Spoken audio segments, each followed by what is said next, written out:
Hey class, so picking up today, further look at the different branches of government of the UK. We pretty much focused, well, on the executive branch with looking at the Prime Minister, and then also with some on the legislative branch, which would be Parliament. Kind of wrap that up, but we're going to look at some other features here, particularly Cabinet, which is an element of the executive branch, and then also some on the voting process in the UK, which you should hear some familiar themes given what we were looking at in our principles, our essentials of comparative politics, as to how these different voting processes are done. And so hopefully now you'll see how those are put into practice here in the UK. So to start off, we're going to actually look a little bit further at the legislature, particularly at the House of Lords, which, as you recall, is the less powerful House of Parliament. So really, we ought to devote more time to the House of Commons, but we kind of left off before getting to conclude with the House of Lords. And there are some things here that show that its importance, historically versus now. So as you see here, it is the upper house. Upper in this case does not mean more powerful. It's just a description. You have the lower house, commons, the common people, and then the upper house that kind of is meant to represent sort of the upper crust of society. So they represent the top aristocracy and the more powerful members of society. But in terms of their political power, it's less. And so over time, they've become less powerful as you've seen increased democratization in the society. Today, they don't really have much power at all, but they do still have a role. And we've talked some about that. There are actually over 800 peers who are appointed for life. A peer is another term for a member of the House of Lords. And so, therefore, the type of post they have is called a peerage. So it's actually more members than you find in the House of Commons. But still, they don't have power like those in the House of Commons. You can achieve your peerage in a number of different ways, such as being appointed by the crown, some are appointed by the church. Some in the past inherited those, but that hereditary peerage, we call it, it actually was eliminated in 1999. I might not have stated that clearly in our last class, but there are no ongoing hereditary peerages. So there may be people in place who received a hereditary peerage, but no one can receive them going forward and since then. And one interesting role they did used to have is that it was essentially formerly the highest court of appeal. You do now have a Supreme Court in the UK since 1999. That Supreme Court, though, is limited in its power when you compare it to especially places with a presidential system like the US, where the US has a pretty entrenched practice of judicial review that allows the court to review laws and strike some down, which they say would be unconstitutional. The Supreme Court in the UK doesn't have that power, so the checks on laws being considered, quote, legal have to come from other places. Okay. They also cannot veto, but they can delay legislation. So a law is passed in the House of Commons, it's sent over to the House of Lords for review to be scrutinized, and they give input on what they think of the law and send it back to the House of Commons. So they can't ultimately just say, no, this law is vetoed, but they act as like an advisory role. So ultimately, the House of Commons could reject entirely the recommendations made by the House of Lords, but there is the thought that those in the House of Lords do have some degree of expertise and knowledge that allows them to be a good source of input when it comes to reviewing these laws. So ordinarily, the House of Commons would probably take into account, at least to an extent, some of the recommendations of the House of Lords. And just a quick comment here, you do see a meeting of the House of Lords here. I don't actually think they meet that often. I may have to look into that. But when they do, there's a degree of ceremony involved. You can see it's a pretty fancy looking setting. All right, so this brings us then to the judiciary, which, as we noted, the House of Lords had previously had this role, and in fact, the Supreme Court of the UK has traditionally been filled by members of the House of Lords. Over time, they're now being phased out in favor of other people. And really, the judiciary is a minor role because, like I said before, there's no real power of judicial review. There has been some slight change there, I'll talk about in a second, but essentially, in this parliamentary system that the UK has, any law that is passed is by definition constitutional. Remember that there's no constitution to compare the law with. What you have instead is this common law system. And common law is something that dates back to the 12th century, and it essentially says that British law is very based on precedent and an understanding of like what laws have been passed up to that time, interpreting new laws in the context and in light of the laws that have gone before it. And so it's sort of a building program. So if you went completely off script and passed laws that were kind of, way off from how the legal process had been done through the centuries, then you would, that might not, those kind of laws might not stand. But essentially, there's nothing really firm that stands in the way of this, other than a couple things, such as in 1998, there's the passage of the European Convention on Human Rights, and so now there's kind of a firm agreement that the UK has signed on to saying, here are human rights that we are bound to recognize. And so there we see a bit of this as we saw with like international relations and democratization, that theory. Even though the UK itself is the oldest democracy, we do still see some influence from other places in terms of how that democracy is structured.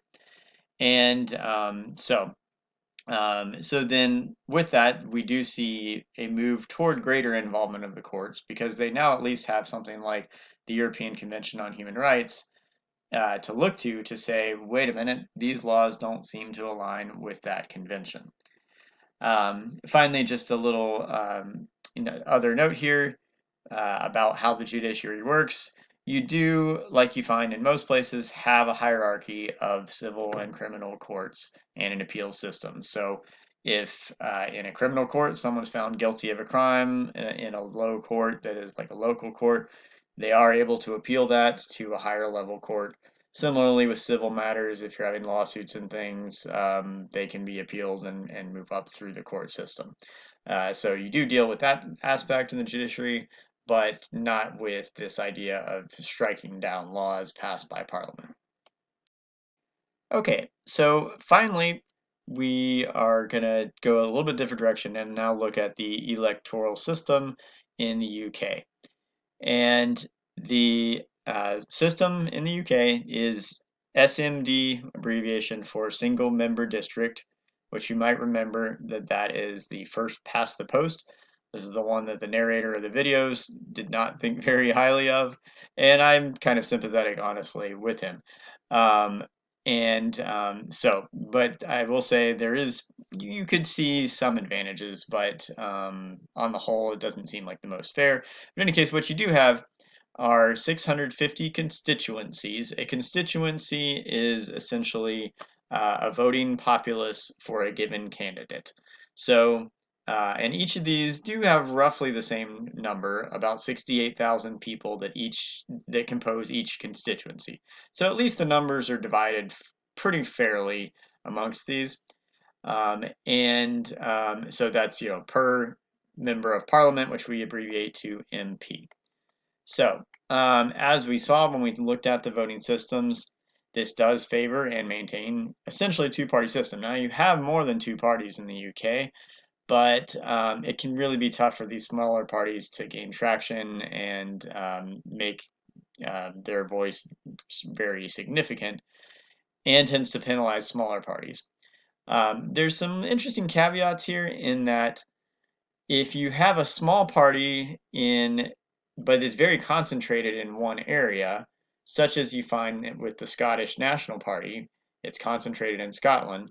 Well, as a percentage of the entire population of the UK, they are really small, but in their area, they're pretty sizable. So they are able to actually achieve some seats in Parliament because locally they have strong representation, a strong backing. But then you have a larger party, like, for example, UKIP, the United Kingdom Independence Party, that has much more of a following in the UK as a whole. So, for example, Scottish National Party, maybe as a whole, they only have like 2% support by the entire nation, entire country, whereas the UKIP might have like 10%. But UKIP doesn't have anywhere that they have a very strong, clear uh, sort of mandate, and so they're not able to achieve any seats because they're outvoted pretty much all throughout the country, even though 10% of the country supports them.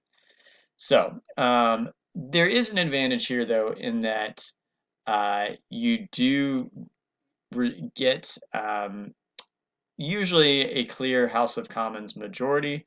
I'd say even that's a little bit unclear, but uh, because 52%, let's say 51% of people in every district vote for that one, maybe the conservative candidate.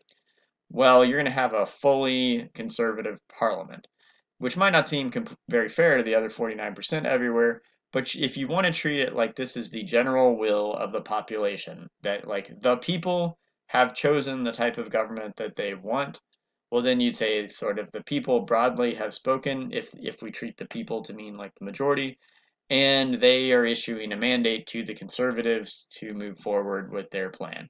And obviously, this leads to less need for compromise and debate and that sort of thing in Parliament, which you could say is good and bad.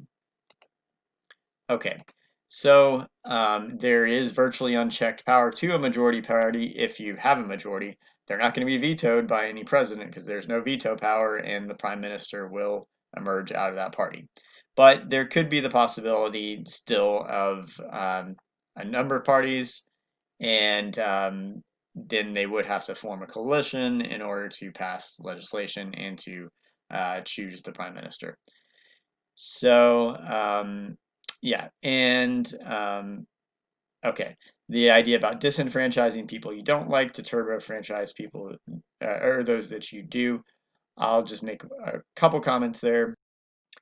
Essentially, the point of that statement is that, as I was saying, if you find clear majorities around the country that favor one party, even though it's not like a resounding majority or a super strong majority, you do wind up with that party being the one that is filling all the seats in Parliament. Okay, but that's not satisfying to everyone, obviously. They'd say, hey, it's unfair that, in Parliament, you hold all the seats even though you want the will of maybe 52, 53% of the people. We should have a voice as well for these smaller parties.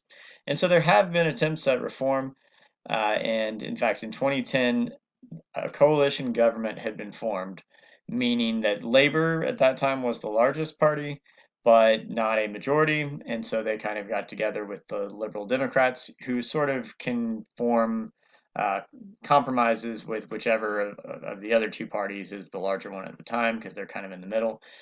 And so they were pushing forward with a plan for the alternative vote, which is one that we looked at, where you can rank a choice of votes, and then if your preferred candidate's eliminated, your vote goes to your second favorite, and so on. But that referendum failed in the country by a vote of 2 to 1. 2 out of 3 people voted against it. I suppose it just was so novel, so different from what people were expecting that they just weren't on board with it. And also with efforts at devolution down to regional parliaments where they can have a degree of electoral experimentation. And I'm realizing I'm going to run out of time to comment on that, so I will just talk about that with you all in class. Hopefully this has been a good intro to the other aspects of UK's government and its electoral system. And I suppose we must have already talked about cabinet actually, because I'm realizing that didn't wind up making it into this video. It must have been the earlier part of the slideshow, but I can talk about it in class.